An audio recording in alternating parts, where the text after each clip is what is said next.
بچوں کو پڑھانا اکثر ہم سب ماؤں کے لیے ایک بہت مشکل کام بن جاتا ہے، مگر کیونکہ یہ بہت ضروری کام ہے تو آئی تھاٹ کہ ہم اس بارے میں بات کرتے ہیں۔ سب سے پہلی بات جو اس ویڈیو میں آپ کو بتانا چاہتی ہوں وہ یہ ہے کہ جب بھی ہم نے اپنے بچوں کو پڑھانا ہو تو ایک چیز جو کہ ایک پری ریکوزٹ ہے، جو کہ ایک لازمی چیز ہے بچوں کو پڑھانے کے لیے، وہ یہ ہونی چاہیے کہ اس ٹائم میں ڈسٹریکشنز نہ ہوں۔ اب یہ کہنا جتنا آسان لگ رہا ہے، اسے کرنا کافی مشکل ہوتا ہے۔ کیونکہ ہم ایک طرف کھانا بنا رہے ہیں، ایک طرف کسی سے بات کر رہے ہیں، ایک طرف ٹی وی چل رہا ہے یا بیک گراؤنڈ میں کوئی میوزک چل رہا ہے، کوئی آ گیا کوئی چلا گیا، اس سارے شور شرابے میں ہم ساتھ ساتھ بچوں کو پڑھانے کی کوشش بھی کر رہے ہوتے ہیں۔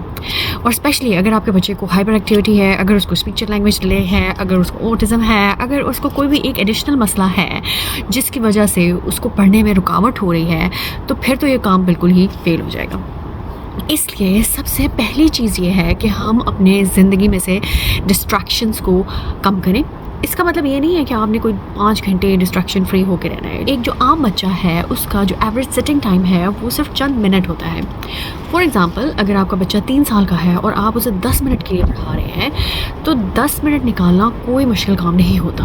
صرف ایک اویئرنیس ہونے کی ضرورت ہے کہ آپ کو یہ پتہ ہو کہ یہ چیز بہت ہی ضروری ہے، یہ چیز بہت ہی لازمی ہے۔ اگر یہ نہیں ہوگا تو باقی اگلی فاؤنڈیشن بلڈ اپ نہیں ہو سکے گی۔ So the first thing that I want you to know is کہ بچوں کو پڑھاتے ہوئے ڈسٹریکشن فری انوائرمنٹ ہونا ضروری ہے۔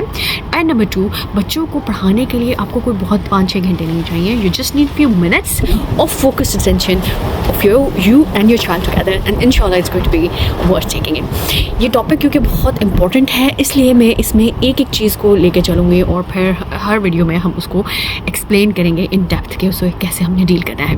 So stay tune and ask me in the comments if you want to know anything else about this topic. Thank you very much. Allah Hafiz.